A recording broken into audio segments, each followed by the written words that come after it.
Winds combined with low humidities and low fuel moistures will keep the fire threat in all of Los Angeles County critical. I ask all Los Angeles County residents in wildfire-prone areas to understand that power shutoffs are important.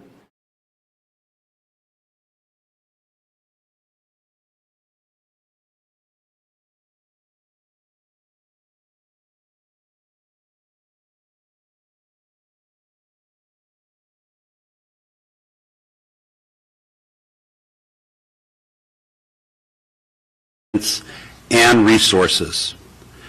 Repopulation will not occur until all areas are safe. Additionally, our CL-415 Super Scooper that was damaged because of a drone incursion is reportedly going to be flying tomorrow morning. It has been repaired, and we're waiting for the FAA to give us approval to fly again. Thank you to Board Chair Supervisor Catherine Barger and Supervisor Lindsay Horvath for your unwavering leadership and continued support throughout this unprecedented disaster. And finally, to all the Los Angeles firefighters continue to work towards full containment of these wildfires from the air and on the ground. We stand alongside each of you as you begin the repopulation of evacuated areas when safe and the rebuilding of your homes, your communities, and your lives. Thank you.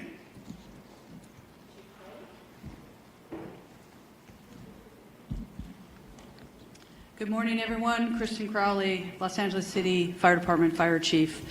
I'll just start off with just a moment to share with everybody out there that's been impacted by these wildland fires that the entire LAFD family, sworn and civilian, our city family, Mayor Bass, city leadership, everybody, our thoughts and hearts and prayers go out to you as we continue to push forward and mitigate this emergency. We understand the impacts, and we're working and will continue to work very, very, very hard for everyone.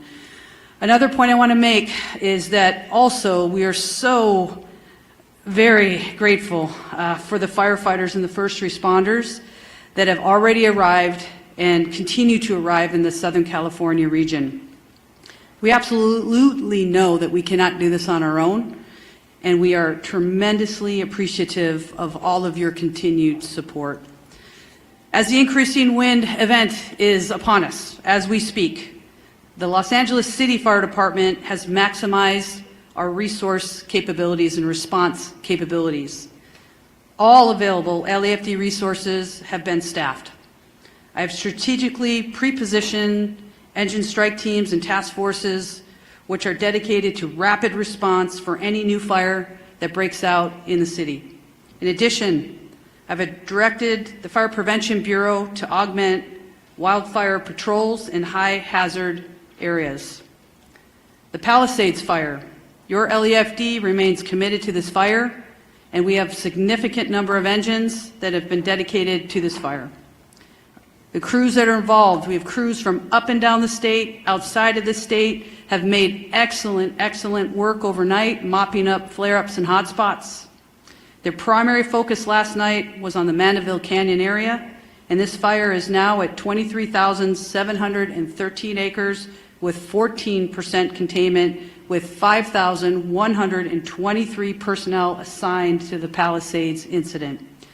Firefighters will continue to work diligently throughout the day to increase containment and prevent further fire spread. Again, I want to focus my comments on the amount of resources that are here in the Palisades, from the first responders all the way up to our incident command teams.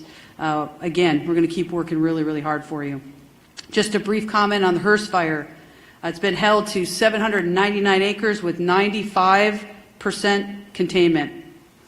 Again, thank you to the community members that are out there for remaining vigilant. We're not in the clear. I want to make sure of that. We are not in the clear as of yet, and we must not let our guard down. as we have right now extreme fire behavior, and we need to make sure that the community is staying updated with the most information, updated information as well. Follow all evacuation warnings and orders without delay. And please, please stay safe. I would now like to introduce our next speaker, and that is Sheriff Luna. Thank you. Robert Luna, Sheriff of Los Angeles County. Regarding our deployment, we still have well over 1,000 of our Los Angeles County deputies out there working on 12-hour shifts. We have 172 California Highway Patrol officers. I'd like to thank the commissioner who was with me yesterday, Sean DeRee, for all of his assistance. I also want to thank Major General Beavers. I was with him as well, and he has fortunately been able to increase the amount of National Guard assistance that he is giving us to up to 600. And he told me yesterday if we need more, we can ask for more, and we are strategically looking at that, analyzing it, and will ask as needed. Evacuations, we have approximately, and this is some good news because it's dropped, we have over 92,000 people who are under evacuation orders, and approximately 89,000 people who are under evacuation warnings. I want our community to know this, and Chief Maroney did talk about this for a second. In every conversation we're having about evacuations, warnings, whether they're going to implement them or take them away, the conversation about repopulation is on all of our minds. I know that we are attending, staff's attending community meetings, whether they be out in the Palisades Fire area in Malibu for us at LA County Sheriffs, in the Altadena area. We are hearing our community loud and clear, and we want to get you in there as soon as possible. But I want to reiterate what is holding us up. This is very important. We are still, for the Altadena area, we are in the third day of grid searching. It is a very grim task, and we, unfortunately, every day we're doing this, we're running across the remains of individual community members. That is not easy work, very sad to report, and I believe that work is not only going to continue, but I believe we'll continue to find remains. So please be patient with us. People are saying, I just want to go look at my house and I want to see what's left. We know that, but we have people literally looking for the remains of your neighbors. Please be patient with us. There's a lot of hazards in the area still. The area has not been rendered safe. Please be patient with us. And then we have the potential of crime scenes. And I'm not saying that's what it is. I'm just saying we have to think ahead because we can't go back from that. So please be patient with us. The curfew is still in effect, 6 p.m. To 6 a.m. for specifically the mandatory evacuation areas in both the Palisades impacted area and the Eaton Fire impacted areas. Those are subject to change depending on need, one way or another. We understand, again, that people want to go back, but it is dangerous to do so, and we will not put anybody's safety at risk. I want to talk about arrest for the LA County Sheriff's area. Overnight, we had several other arrests. It brings it up to a total of 34 in our geographic area. We have 30 in the Eaton Fire area, and we have 4 in the Palisades area. Last night specifically, again, for LA County Sheriff's jurisdiction, we arrested 4. 2 were for curfew violations. 2 were arrested for 1 drone incident. To my knowledge, we have now had 2 specific drone incidents that have resulted in 3 arrests. So as I talk to our community again, if you do not have business in the evacuation areas, do not go there. Please, you're infringing upon the work that our first responders need to attend to. And I do want to say, when I talk about these arrests, I want to clarify, not all of them are for burglary or looting or for curfew violations. But it is very important when I say stay out, we are arresting people who are not supposed to be there, who do not live there, who are in possession of narcotics. We've arrested several with guns. And yeah, I'm going to tell you something. If our deputies being very proactive in these areas, stopping people in a constitutional manner as always, making sure that they're supposed to be there, and you have narcotics on you and you have a gun on you, in police work we call that a clue. Something's wrong there. So that's why we're arresting people. Our search and rescue missions, through the 2 days, we have searched 1,874 properties. In regards to deaths, and again, I want to clarify, this is for the Los Angeles County area of responsibility. We have confirmed 21 deaths, 16 in the Eaton Fire area, and 5 in the Palisades area. And sadly, yes, unfortunately, I anticipate the number to go up. Missing persons, we are actively, have 23 active missing persons reported, 17 in the Eaton Fire area, 6 in the Malibu area. All of them are adults. Thank God there's no juveniles. But if you believe you have somebody who's missing, make sure you report that to us as soon as possible. For any updated information that anybody may have, questions, very important questions regarding evacuation orders or warnings, or any road closures, please go to lacounty.gov/emergency for assistance. The American Red Cross is doing an amazing job. Please contact them. And again, for some of the negative things I talk about, there are some amazing stories of community members coming forward to donate items. It's very inspiring. For donations, go to Emergency Network Los Angeles. And now it's my pleasure to introduce Assistant Chief Dominic Choi from the Los Angeles Police Department. Okay, good morning. I want to start by just assuring everybody that our primary focus still remains the safety and well-being of our residents. These fires have caused significant disruptions, but we are working tirelessly with our partners to protect lives, property, and secure critical infrastructure. So as of this morning, LAPD has in the city 266 officers deployed to the Palisades fire.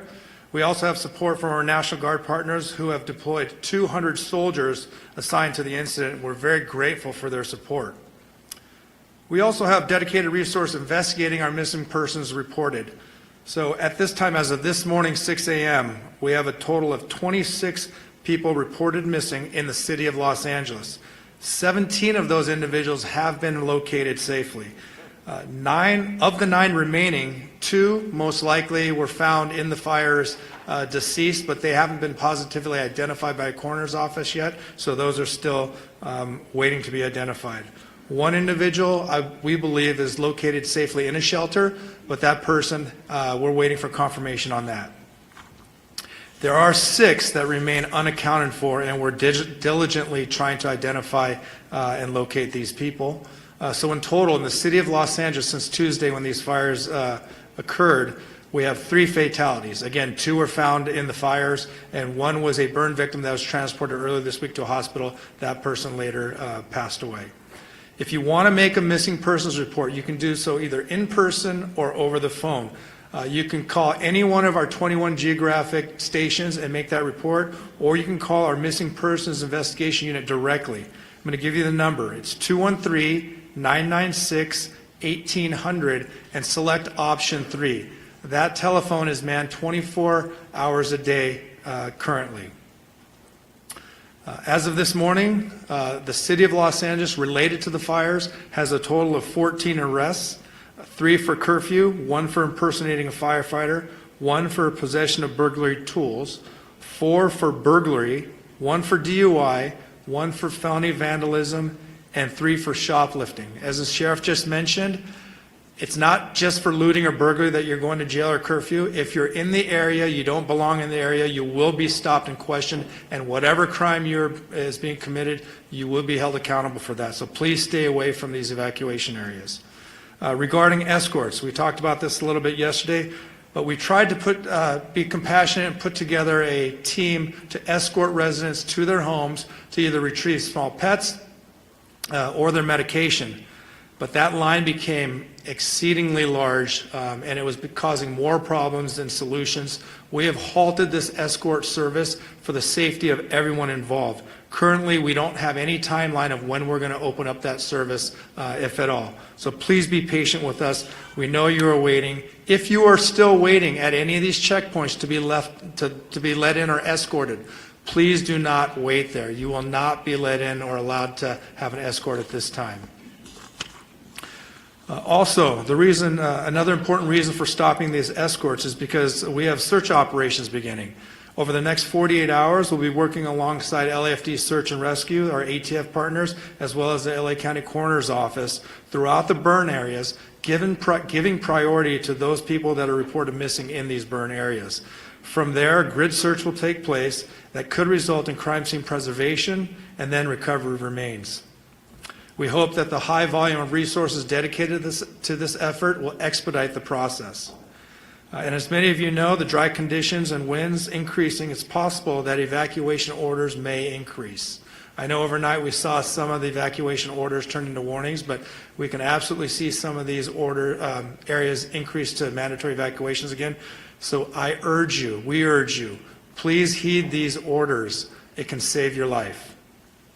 And as we also previously mentioned, identifying the cause of these fires is critically important to all of us.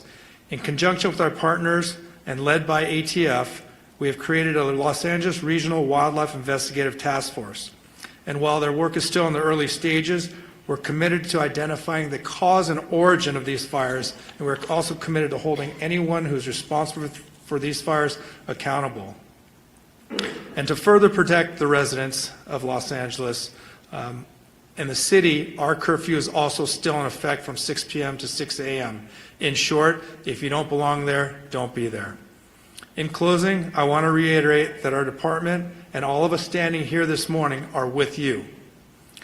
I want to express my deepest gratitude to the firefighters, our fellow law enforcement partners, and volunteers who are putting themselves in harm's way to protect our communities and help people recover. Their bravery and dedication are truly inspirational. We are also grateful for the patience and cooperation of our residents during this difficult time. We know this is not easy. Thank you and be safe. At this time, I'd like to introduce Los Angeles County District Attorney Nathan Hochman.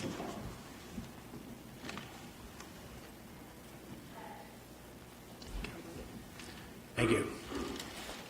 With firefighters literally putting their lives on the line to save lives and to save homes, with law enforcement working around the clock to keep security at a high level, with over 200,000 people evacuated, and I'm one of them, and with people who have lost lives, lost homes, lost businesses, there are still people in our community who, rather than saying thank you, look at this as an opportunity to commit crime and to take illegal profit and advantage over the situation.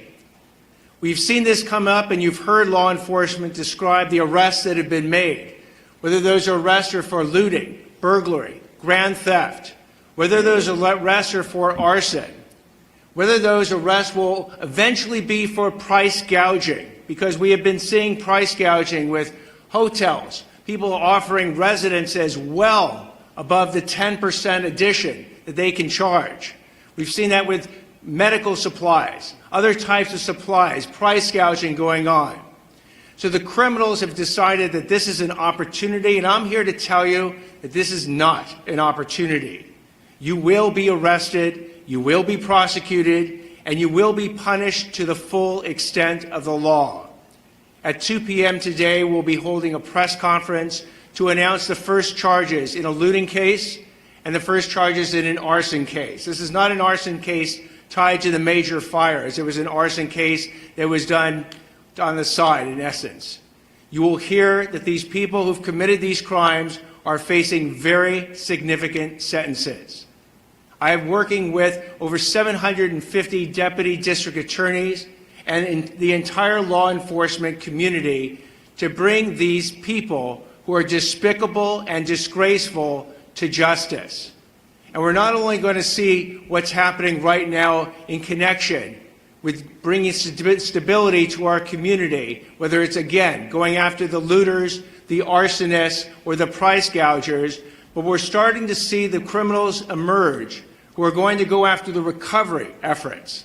These are people who are contacting people and pretending to be GoFundMe operations to help people who have suffered. And GoFundMe, by the way, actually is an excellent organization that has put in place protections that if you use their site, you can use it safely. But these are people who are creating fake GoFundMe sites. I tell people to be very, very cautious when you give your money away, to check out the organizations that you're doing it to. I applaud anyone who wants to donate to these causes, whether with money or services, but make sure that they are going to the right operations. Again, you can go to Emergency Network LA, that's enla.gov, or you can go to recovery.lacounty.gov to see the types of operations that you can have confidence in. And we're also going to see scams coming up with insurance proceeds. We're going to see scams coming up with government benefits, because we are going to literally have billions of dollars come into Los Angeles County over the next months and years. And for the criminals who view this as an opportunity, let me again give you this warning, an absolutely unmistakably clear warning, that if you go ahead and you want to rip off people and the system and governments that are trying to help the people who have suffered from these tragedies, you will be arrested, you will be prosecuted, and we will seek maximum punishment against you. I hope that we'll have the opportunity to tell you at a later point that this warning has been heeded, that deterrence works. Because if we are going to actually have the stability and the rebuild, it's going to be based on everyone contributing.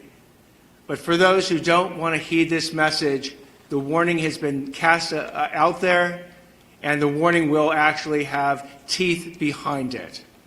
I'd now like to introduce Los Angeles Board of Supervisors Chair Catherine Barger. Thank you. As I discussed yesterday, FEMA relief is essential to getting our impacted residents back on their feet. Today and yesterday, FEMA staff have been at 7 county libraries, plus the Alhambra Library, providing support to individuals who are seeking FEMA relief. Tomorrow, these services will transition to centralized assistance centers, one at Pasadena City College and the other at UCLA Research Park.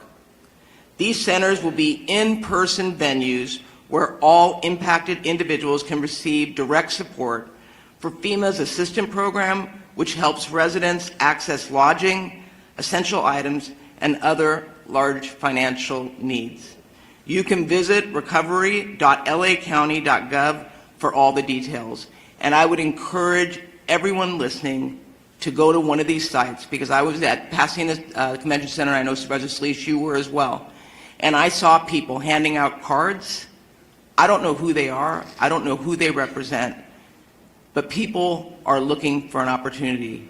At these recovery centers, you will have legitimate government officials who are going to work with you to make sure you receive the benefits you deserve. I want to thank FEMA for their continued support for our impacted residents. Our residents need this support to begin rebuilding, and believe me, after last night's meeting that I attended with my constituents, they are desperate. So many residents I've heard from, especially those without insurance, are concerned they won't receive enough assistance to rebuild their lives. On top of FEMA assistance, I'm going to be advocating for innovative loan and housing solutions to bring people back to their communities. People need help, and they need to know what kind of support they're going to receive. Last night, I joined hundreds of impacted victims in Pasadena to hear their stories, understand their needs, and to discuss what comes next. Many wildfire survivors I've met, spoke with, have repeatedly told me They're worried about the rebuilding process. Specifically, many have mentioned that they are eager to begin clearing debris and seeing what valuable possessions survived this devastating fire. I want you to know that yesterday, the governor issued an executive order to streamline this rebuilding process. This executive order is going to make rebuilding homes easier by cutting red tape and make it as affordable and efficient as possible for our residents to clear debris. Yesterday's executive order, along with the previous order to waive the CEQA requirement in rebuilding, are two unprecedented actions that will be essential to making our community whole again.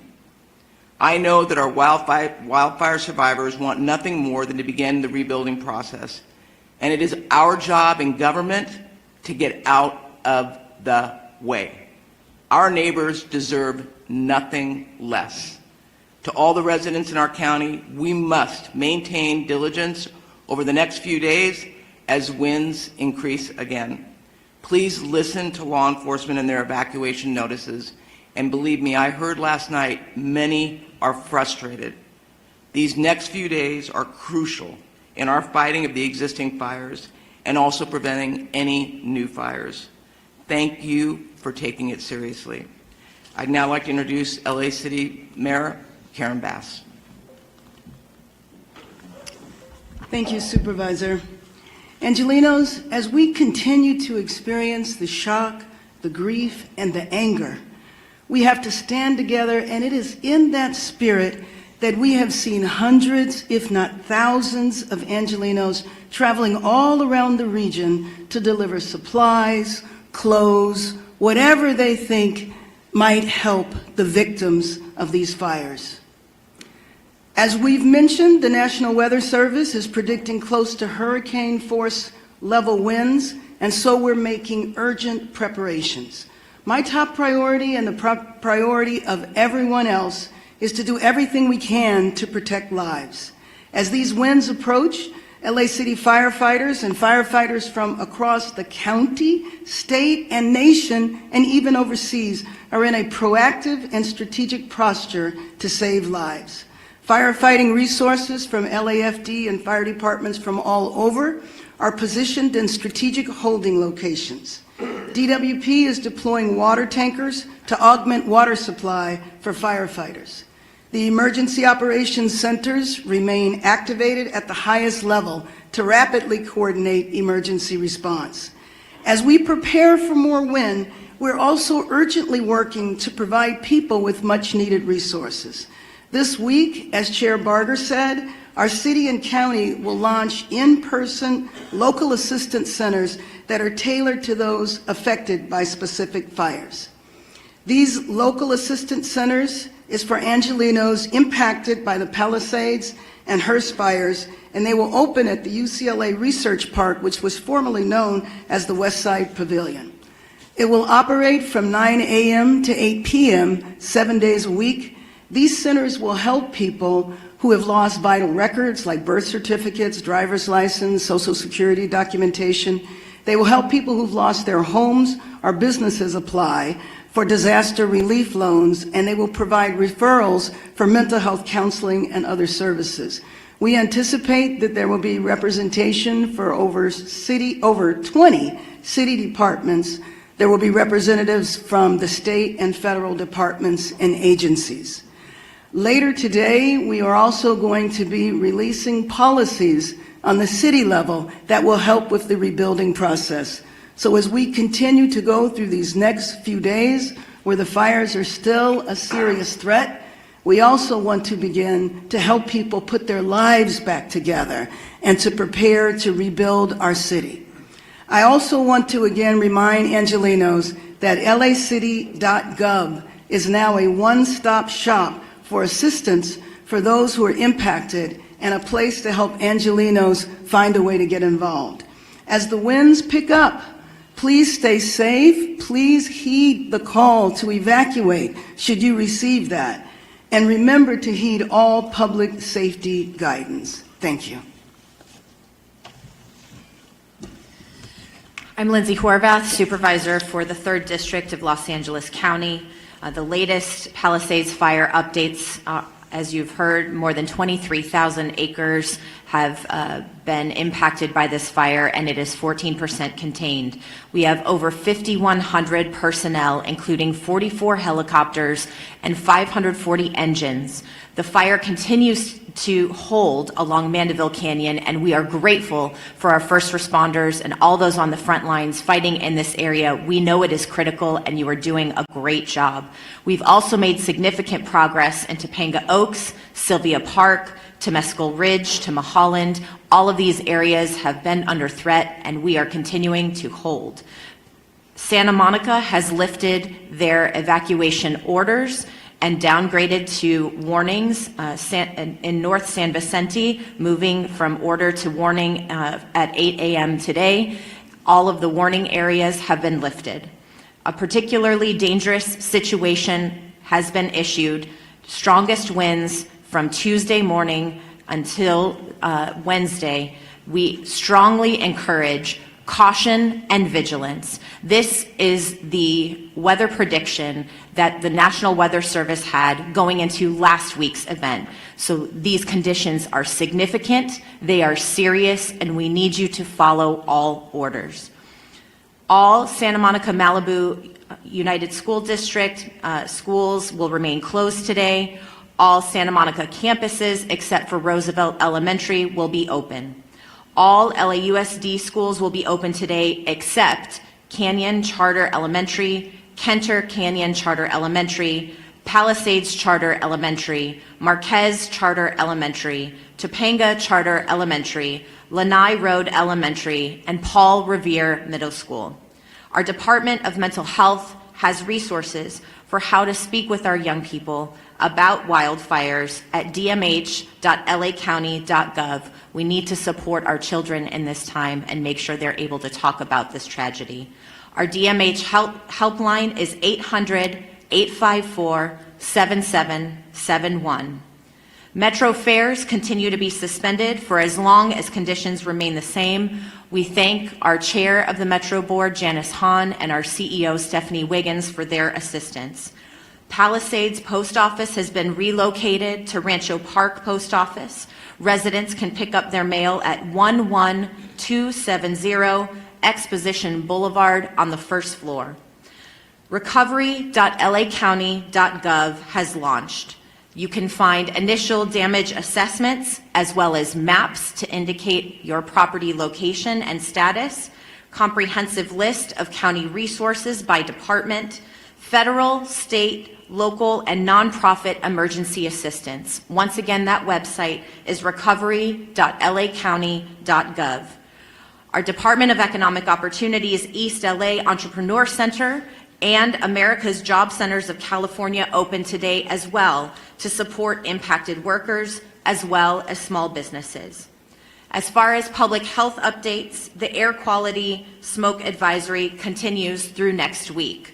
Please wear N95 masks outdoors. Fine particulates are airborne even in areas not impacted by the fires, especially children and older adults, especially those with serious health complications, are particularly at risk. LA County Department of Public Health is providing N95 masks at all evacuation shelters and to community-based organizations. When you are at home, please close your windows and doors, run the air conditioning or air purifiers if you have them, and check your filters regularly. In your car, close the windows and vents, turn your air conditioning on to recirculate. Do not, in any way, use leaf blowers or other actions that will push ash into the air. Follow all drinking water advisories, and due to ocean contamination, avoid the following beaches: Malibu Point at Surfrider Beach, Solstice Creek at Dan Blocker County Beach, and Inner Cabrillo Beach in San Pedro. To stay informed about the latest emergency orders, you can go to emergency.lacounty.gov. And I want to once again thank all of those who are on the front lines, keeping us safe through this very difficult time. All of our volunteers who have kicked into action to ensure that our community members are supported. And I also want to thank our governor for an additional executive order in addition to the one that he issued yesterday to expedite debris removal and to reduce the risk of mudslides. As we know, rain is predicted starting next week, and these complicated conditions may only worsen. We thank him for his foresight and his partnership. Helen Chavez, Communications Director for Chair Catherine Barger. Chair Barger recognizes and thanks the following elected representatives for joining us this morning and for their ongoing support during this emergency. We have with us 1st District Supervisor Hilda Solis, California Board of Equalization Antonio Vasquez, Santa Monica Mayor Lana Nagrete, and State Senator Sasha Renee Perez. We are now going to transition to the Q&A portion of our press conference. Please raise your hand and wait to be called upon. When you are called upon, please announce your name and the media outlet that you are with. And we're going to go start right here. Oh, I'm sorry. I'm so sorry. Okay. Gigi Garcia, Fox 11 News. I have a question about the fire, but I'm going to start with this question. Maybe I'll have a second chance. Assistant Chief Choi, to most families, if not all families who have pets, they are like family to them.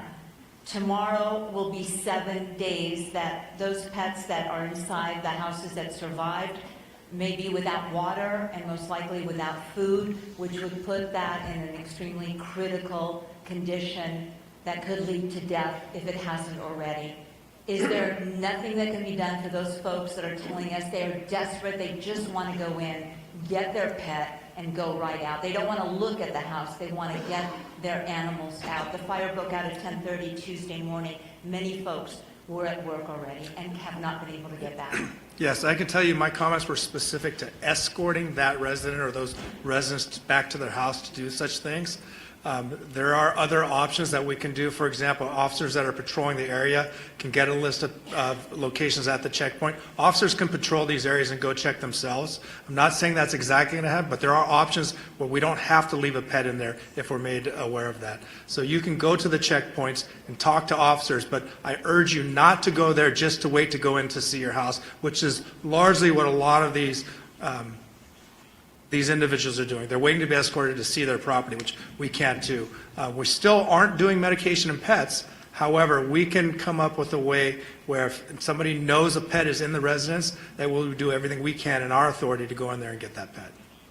And then, Gigi, on that note, Pasadena Humane Society is actually going into the Altadena area that's under evacuation orders and feeding pets. So there is, we will link up and see if we can duplicate that.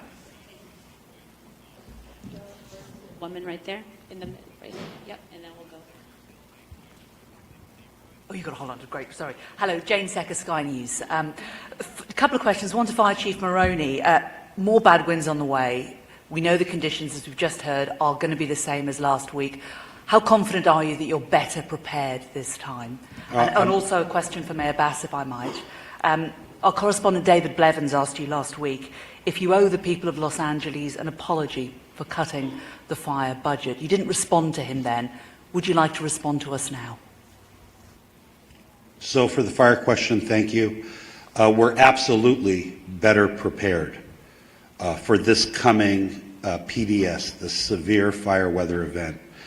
You've heard the statistics, number of personnel assigned to the incidents, over 5,000 firefighters assigned to the Palisades fire, over 3,000 firefighters assigned to the Eaton fire. The state, under the leadership of Governor Newsom, has set up a mobilization center in Banning where we have resources staged that can come into LA County to assist with a new fire start or the expansion of one of our existing fires.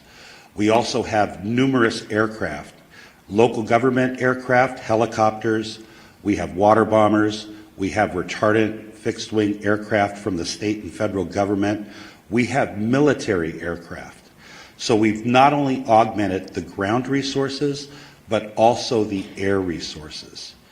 I think that we're very well prepared for the next event, but that's never going to be, we're never sure that we're going to be able to catch the next fire and keep it small.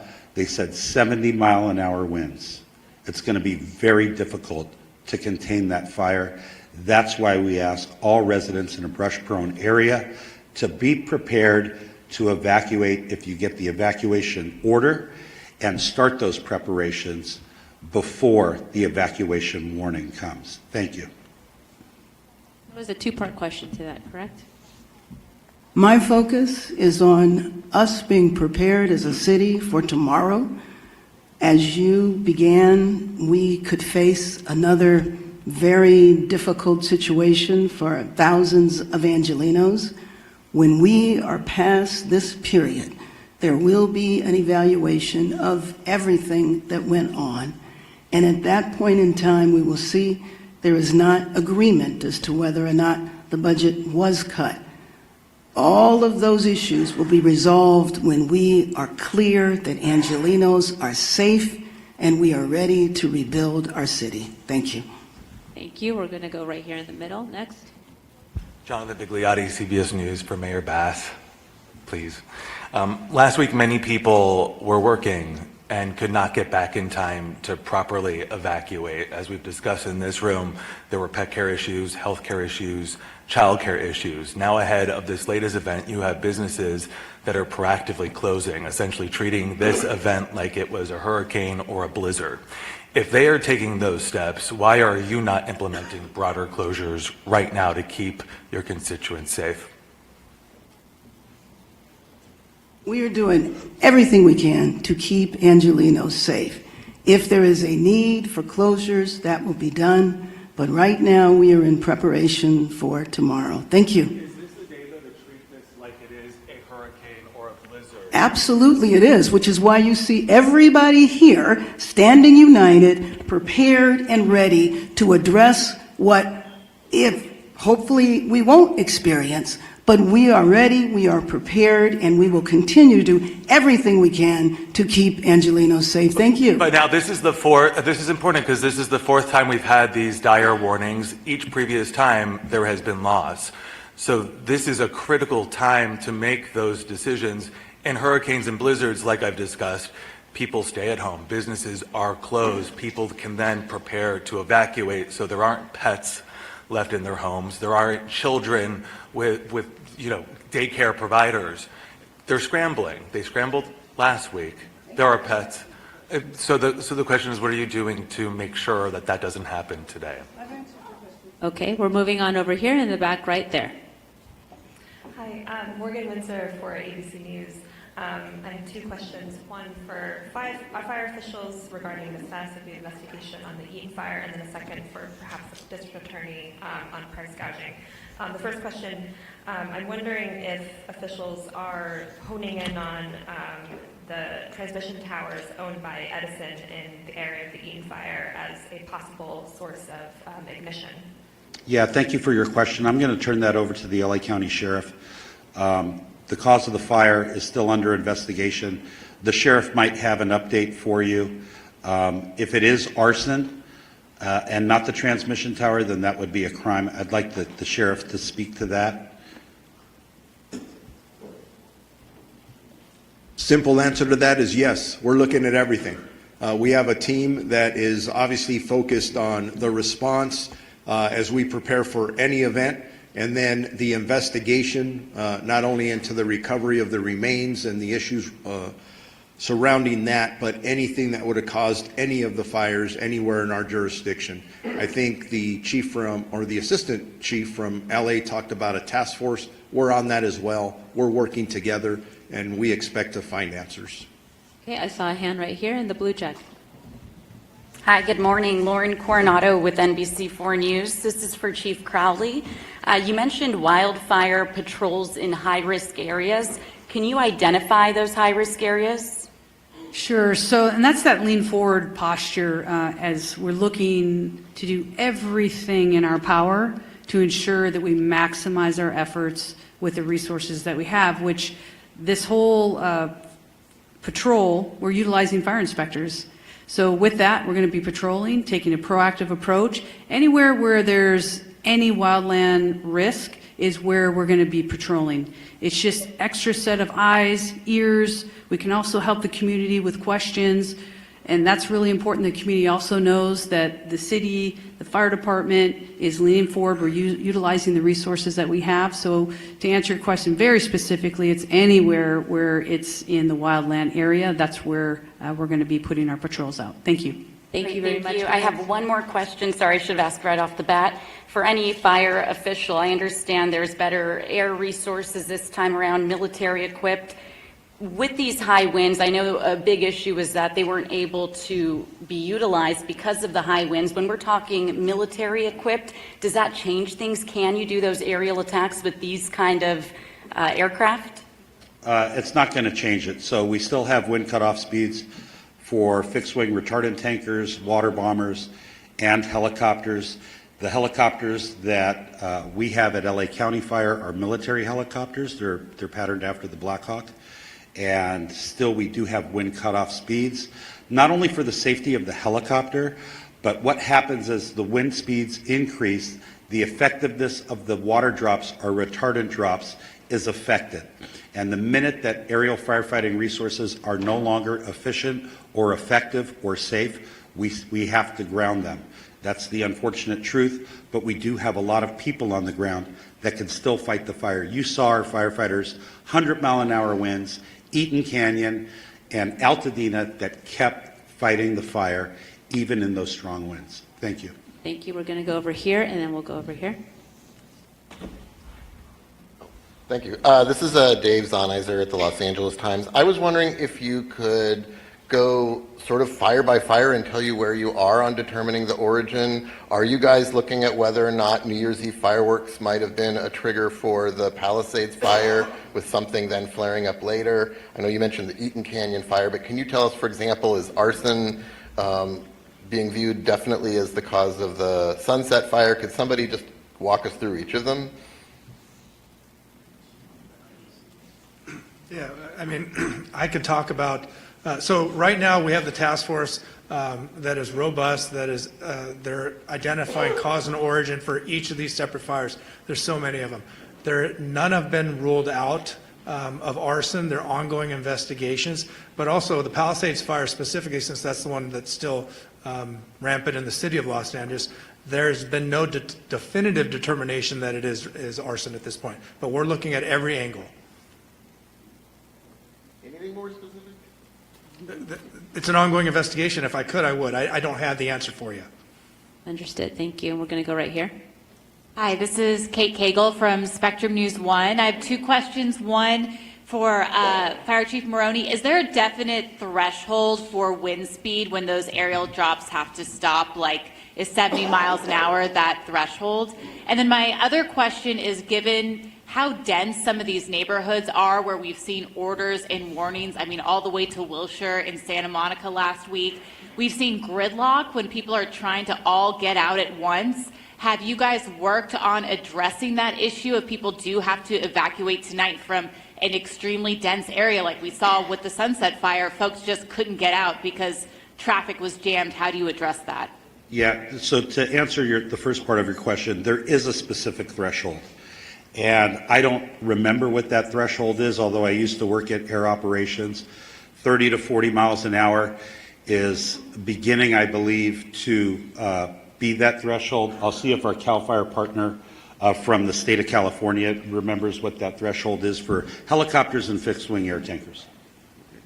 Please say your name and your... Good morning, Jerry Magana, with CAL FIRE representing the incident management team. So with the specific aircraft, they all have a different limitation. The problem is when you have sustained winds, over 40 miles an hour is the issue. The problem is the gusts. So the gusts peak and the aircraft limitations or capabilities are then limited based on approach and departures, as well as Chief mentioned, the drop accuracy. So each aircraft will have that limitation based on the manufacturer's recommendation, and then as far as the safety component, usually the limiting factor is gusts over 30 miles an hour. But the sustained winds, anything over 40, is pretty much going to ground most aircraft. So again, each one of those aircraft have those specific limitations, but as an overall general rule, safety rule, the gusts is what is the issue, and this is what the gusts that we've been having. Thank you. Can you restate, please, your name and spelling? Yes, Jerry Magana, Gerry. Last name is Magana, Magana, representing the CAL FIRE incident management teams. Thank you. Thank you so much. We have two last questions. There's a clarification over here. I'd like to answer the I'm second so part of the sorry. question regarding community congestion and people leaving all at once under the evacuation order. We really want residents in LA County to be prepared. If you don't have a wildfire evacuation plan for your family and your home, please make one today. Visit www.fire.lacounty.gov/RSG. That stands for Ready, Set, Go. I would recommend, in an abundance of caution, if you get an alert on your telephone for an evacuation warning, leave then. Don't wait for the order, because we know from experience that if you wait for the order, you might get caught up in the congestion that you referenced. And please do not silence the emergency alerts on your telephone. If we send out an alert at 3 a.m. on Tuesday night or Wednesday morning, when you're sleeping, we want you to wake up and evacuate. We know we had some issues earlier, but please do not turn off those wireless emergency alerts on your telephone. Accurate? Sorry, my question was that those alert issues have been resolved and people can rely that that's accurate now? Yes, I just think it's very important that Chief Maroney and I stand together and have the exact same message, which is the Ready, Set, Go piece is Ready, Set, Go. The community needs to also understand you don't have to wait for the order. Knowing what we know and what we saw, if you're in any of these particular areas, that lean forward posture, we keep talking about it. We saw the impacts, extreme impacts of the winds when what happened in Palisades. Our professional advice to anybody out there is to make sure you're ready, to make sure you have a plan. We talk about the pets, we talk about the medications, put your plan together, be ready, and you do not have to wait. You do not have to wait for the order. And I think it's really, really important that everybody hears what Chief Maroney and I are saying. And in fact, the rest of the region, the rest of the fire chiefs are saying the same thing. Thank you. Kevin, you were going to address the alert issues? Kevin McGowan, Director with the LA County Office of Emergency Management. In partnership with the state, we have the wireless emergency alert system ready to go with a state partnership. Thank you. And we are at time. We will have one-on-one interviews. If you have any unresolved or unanswered questions, please approach to the front and we will connect you to the appropriate speaker. Thank you for today.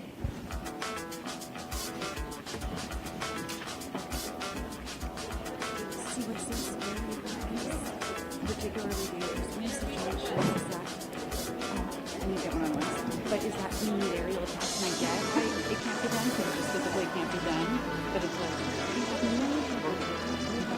yeah, I have to go get some, military